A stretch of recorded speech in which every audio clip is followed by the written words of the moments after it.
The dolls are small enough to disappear in my hand if I close it. Not fragile, they are sturdy, solid, finished. The way things are when they're built to endure. I arrange them carefully on the floor, not scattered, not crowded. Order matters. They like order, I can give them order. The blocks come next, smooth pieces that lock together without complaint. I stack them into buildings and bridges and wide squares, adjusting angles until everything sits just right. I paint the bricks pink, because pink is calm and important. And mine, I make sure the color spreads evenly. This is my queendom. It doesn't take long to build. I've done it enough times that my hands remember the shapes before I decide them. Streets form, towers rise, everything fits. I place the tiny people inside. I watch over them. They stay where I put them. They face the way I turn them. They don't wander, they don't interrupt. I don't have to explain anything. I pick one up between my fingers and hold it close. I know what it's thinking. She's here. It thinks everything will be fine now. That's how they usually are, unconditional love. I move through the city, adjusting positions, narrating quietly in my head. Who is busy? Who is grateful?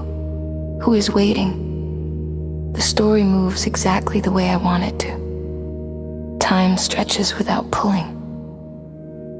I could stay like this for a very long time. Then I notice one of them isn't right. It stands slightly apart from the others, turned away from the square. I don't remember placing it there. That bothers me. Just a little, like something has shifted without permission. I crouch closer. I decide what it's thinking. She thinks she's so important. It thinks, but she's just standing there. Anyone could do what she does. I tilt my head. Interesting.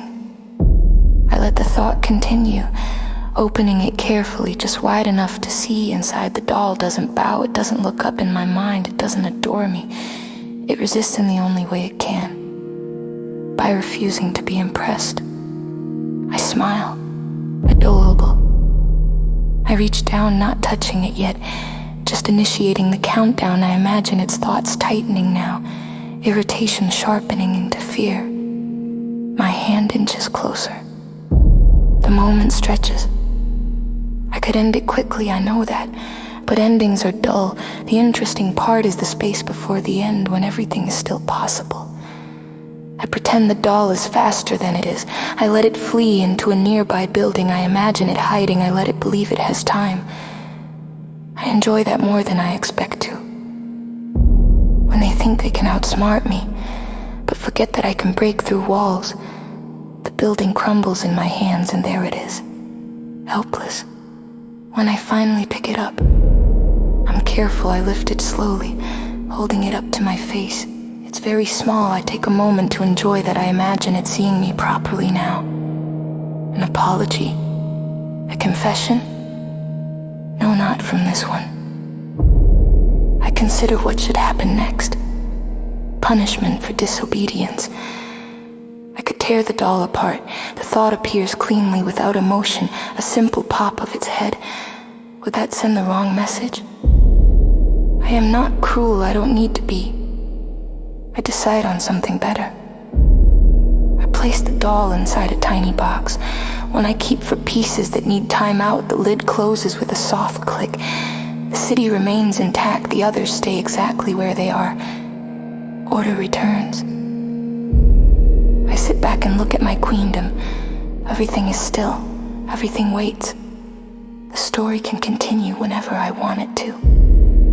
I like the power. I like knowing the choice is mine. I'm good at it. A sound moves in the hallway outside my door, footsteps uneven, real. I freeze. There is a knock.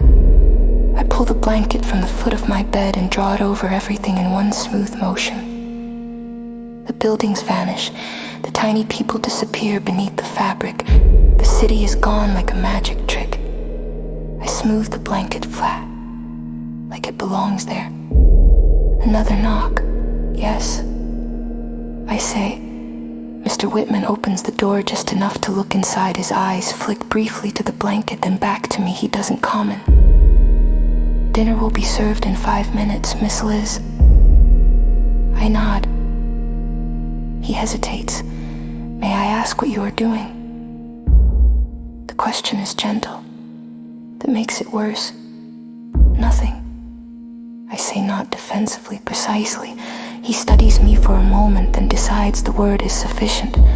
Very good, he says, and closes the door. I wait until his footsteps fade. I sit beside the covered shape and slip my hand beneath the blanket. I can still feel everything. The towers, the square, the tiny dolls. Everything is the perfect size. And so am I.